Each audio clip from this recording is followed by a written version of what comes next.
इंदौर में कांग्रेस प्रत्याशी अक्षय कांति बम के नामांकन वापस लेने और भाजपा में शामिल होने के बाद कांग्रेस ने नोटा बटन दबाओ अभियान शुरू किया है। गुरुवार को वरिष्ठ पत्रकार अशोक वानखेड़े पहुंचे, जहां उन्होंने लोकतंत्र बचाओ समिति द्वारा आयोजित संगोष्ठी में शामिल हुए। इस दौरान उन्होंने संबोधित करते हुए इंदौर में हुए घटनाक्रम को लोकतंत्र की हत्या बताया। अशोक वानखेड़े ने पत्रकारों से चर्चा करते हुए कहा कि इंदौर उनकी कर्मभूमि रही है। इंदौर की तासीर ब्लैकमेल कर चुनाव लड़ने की नहीं है। नहीं, मैं तो ये कह रहा हूँ कि मैं इंदौर का रहने वाला हूँ।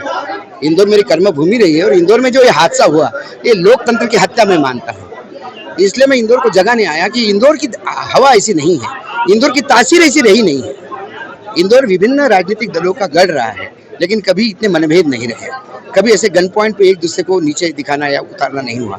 यदि इंदौर को सुधारना हो और इंदौर की सिर्फ स्वच्छता में इंदौर आगे जाने से नाम नहीं होगा, राजनीतिक स्वच्छता जिसके लिए इंदौर जाना जाता था वो वापस आनी चाहिए।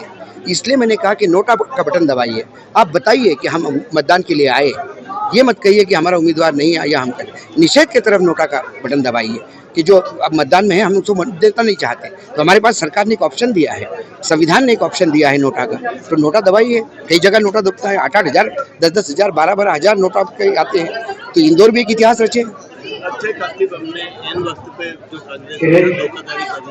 कांग्रेस के साथ उसने धोखेधड़ी करने के बजाय यदि वो जाता, अपना उम्मीदवारी वापस लेता, तो हम धोखेधड़ी कहते हैं।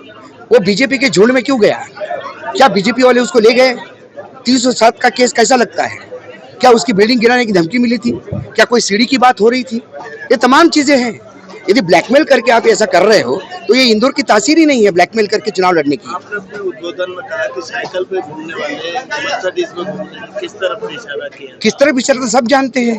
कैलाश भाई साइकिल पे, मैं उनके बैठा हूँ साइकिल पे, वो तरक्की करते हैं। मैंने बोला बहुत बढ़िया बात है, कैलाश जी तरक्की करते हैं, लेकिन कैलाश जी को फिर जाना भी चाहिए, मैनेजमेंट इंस्टीट्यूट में जाना चाहिए। भी किसी समय में साइकिल की भूमिका तो वो भी था।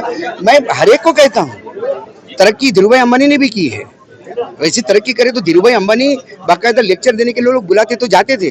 बम से लेके तमाम लोगों ने जाना चाहिए, हर जगह जाना चाहिए। मुझे पत्रकारिता में बुलाते हैं तो मैं जाता हूँ, लेक्चर देता हूँ। इन्होंने आईआईएम के स्टूडेंट को देखना चाहिए कि मैनेजमेंट कैसा होता है, कि हम साइकिल पे थे आज मर्सिडीज में आए, कैसे आए, कैसा इन्वेस्ट किया, कैसे हमने निवेश किया, कैसे हमने बिजनेस किया, ये सब बताना चाहिए ना।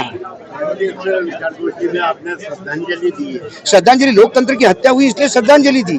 यदि आपको लगता है लोकतंत्र की हत्या नहीं हुई है तो ये शर्मसार बात है। आगामी चुनाव में इसका क्या फर्क देखने को मिलेगा? फर्क कोई देखने को मिलेगा। ये सीट वैसे भी बीजेपी जीतती, बाद में भी जीतती है। सवाल एक, बीजेपी लड़ाई से भागी क्यों, ये प्रश्न चिन्ह है।